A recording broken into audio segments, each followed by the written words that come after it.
Evangelize Linux Desktop about Salih Amin. Thank you. So thank you very much for being here, and welcome to Greece. I will be talking about how to evangelize Linux Desktop. It's more about the strategy of bringing more users to our beloved Linux Desktop environment. As we know, Linux is almost everywhere, but not yet in the desktop area.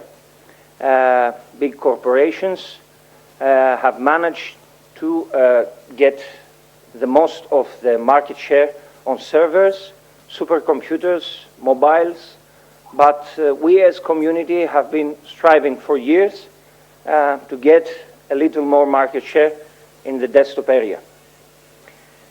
So, I want you to feel like you can be as an evangelist of Linux Desktop if you are a community member of your distribution, but you have to have a new attitude towards evangelizing or promoting the Linux Desktop, because this is not an art of verbal self-defense.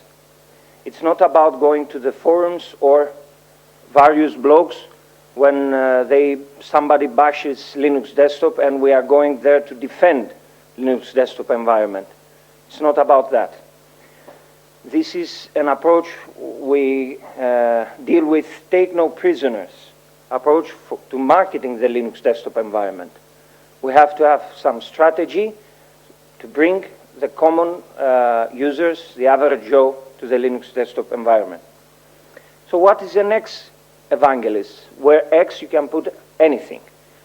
If we go to the Wikipedia, we will see that an evangelist promotes the use of a particular product or technology through talks, articles, blogging, user demonstration, recorded demonstration like how-to YouTube videos, reviews, opinions, etc. Or the creation of projects like simple GUI applications that you want to help the users overcome some difficulties. So, if you are a blogger, a technologist, an opinionist, you may, with this definition, you may also be an evangelist. Unfortunately, that's not the truth, because the job of an evangelist is often closely related to both sales and training, but requires specific technology, marketing skills. You may be a developer, but you may have no marketing skills. Let's define Linux Desktop. What is the Linux Desktop? Is it the ones that we use on our servers? Is it the ones that we use on our workstations? No. Linux Desktop is all the Linux desktop distributions that have a well-defined target group of users, which is commonly known as the average user of the other operating systems. So who is this person? Let's combine this word, evangelist of Linux Desktop. We will see this approach backward. Who is not an evangelist of Linux Desktop? A developer. Usually developers know how to write a code, but don't know how to promote the project. If you are a contributor to a project, let's say you translate some documentation, but you don't have technical background about the operating system, then you are not an evangelist. If you are the terminal guy, if somebody goes to the forum and asks a question, and you go there and ask him, run this LSPI to see, you are not an evangelist. You have lost him. So, an advocate of a desktop, Linux Desktop, knows his target group, specifically who is his target group, consumer psychology, knowledge of marketing, knows the product, and knows the competitive product. Let's get started with the target group. The target group, to find your target group as a Linux Desktop evangelist, you must know the answer of what you are trying to fix. If somebody is approaching to you and has a problem with his operating system, with the other operating system, how do you answer the question what you are trying to fix? If you are trying to evangelize him about the freedom of software, etc., it's not the solution for this, it's not the answer for this question. You have to be specific to try and fix something. Also, you have to answer the question, why do you have a personal computer? Usually, if he answers as just browsing, just looking for some videos, listening music, and not something specific like video editor or anything else, then this guy is your target group. Let's talk about consumer psychology. This has two factors, the social aspects and individual psychology. So the social aspects is usually considered with why he uses that OS. This is simply because he's born with it. He doesn't know anything other than that PC is only Windows. Individual psychology, he or she, how she defines the PC, how she defines the personal computer, why he or she uses the computer. Knowledge of marketing. Well, when we hear the marketing word, we usually have in our mind just one word, lies. This is the dark side. Unfortunately, according to Bill Hicks, if anyone here is in marketing or advertising, you should kill yourself because you are Satan's little helpers. Well, this is the dark side. Unfortunately, there are people who are trying to sell something that you don't need. And we see corporations making tons of money from this. We will talk about the bright side of marketing, which is markets are conversations.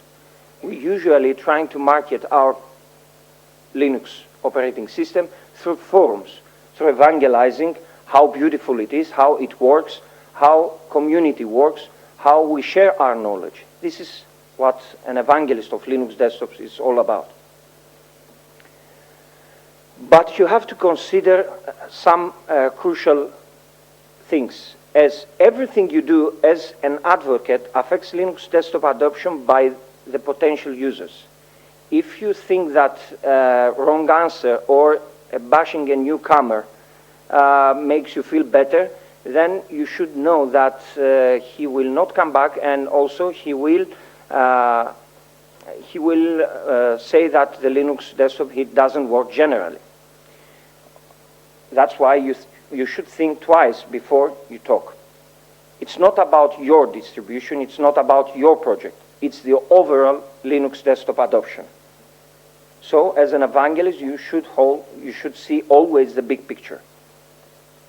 So the knowledge of marketing is also about, when dealing with a user, to use the tools that are available in the marketing area, which is like simple SWOT analysis. You have to know your strengths.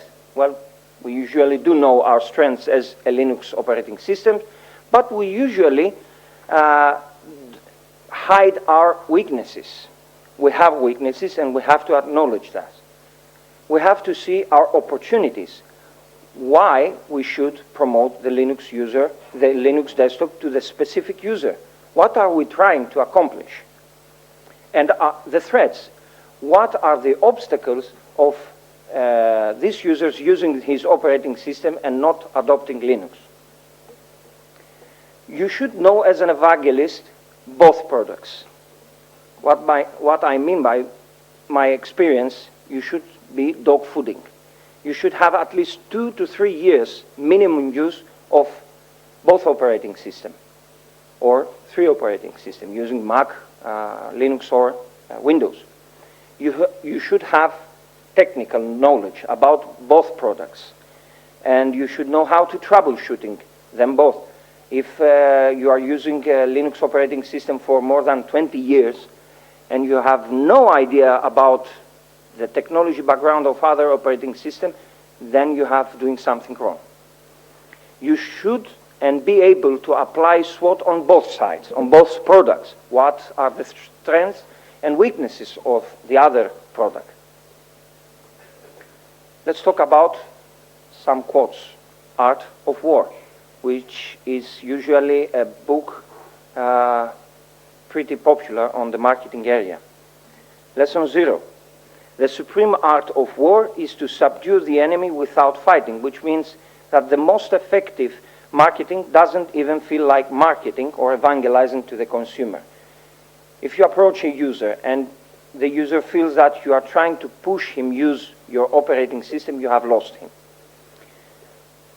Lesson 1. Victorious warriors win first and then go to war, while defeated warriors go to war first and then seek to win. You should have, before approaching the user, you should have a backward plan your marketing. Define what success looks like and how you're going to get there, up front. You should know what you are trying to accomplish. Why should that user use Linux desktop operating system? Lesson 2. Put them in a spot where they have no place to go and they will die before fleeing. That means that convincing a user to use a Linux desktop and you will gain him just for a day or maybe weeks. But that's not the matter here. The matter is to be truly useful or remarkable to a user and gain him for life. It doesn't matter if in 1 week he goes back to his operating system. But you will gain him for life if you are truly helpful. Lesson 3. The general who advances without coveting fame and retreats without fearing disgrace, whose only thought is to protect his country, is the jewel of the kingdom. This is why you should think always, as an evangelist, the big picture. Don't be afraid to fail and don't chase influence.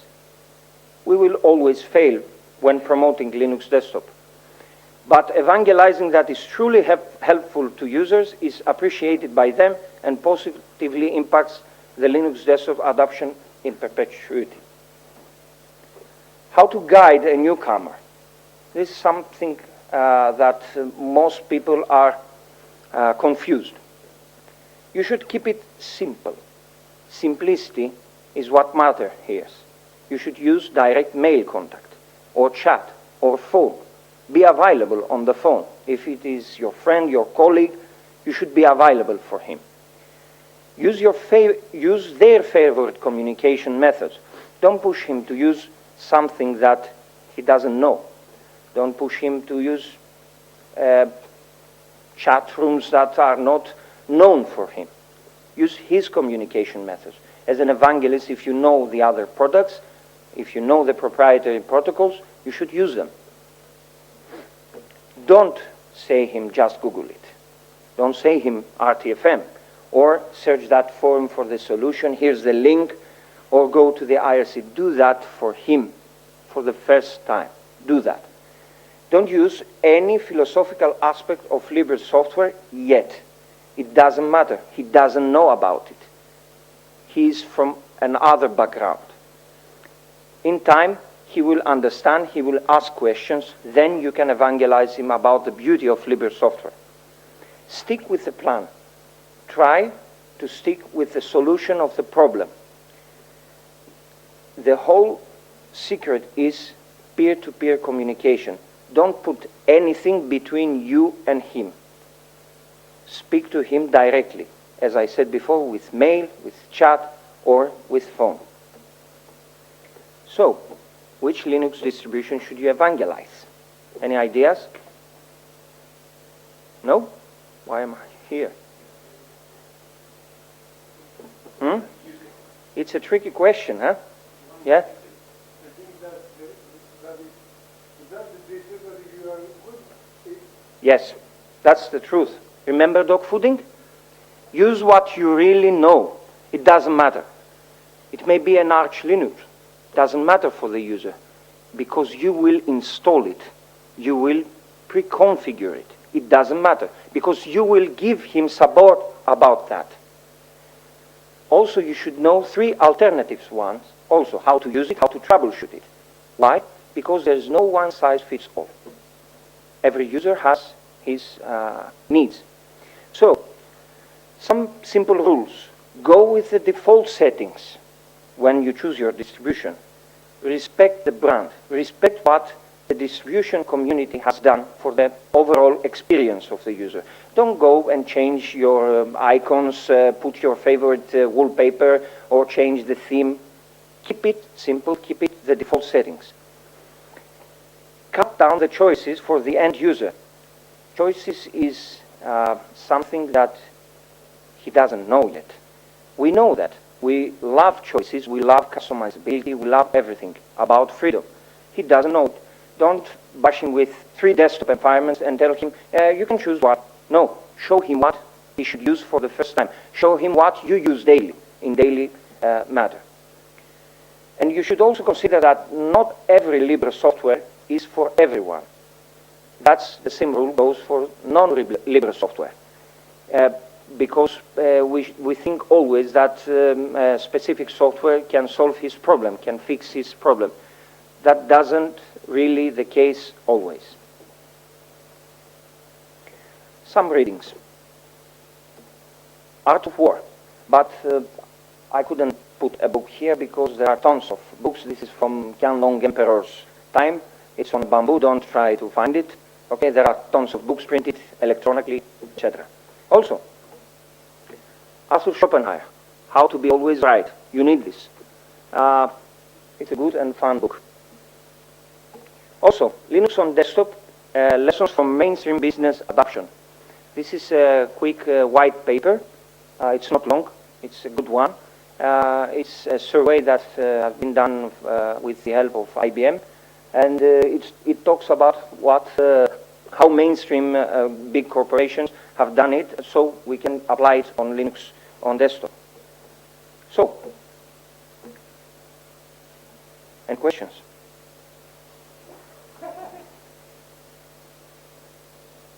Any questions? Good. Are there any other questions? Oh.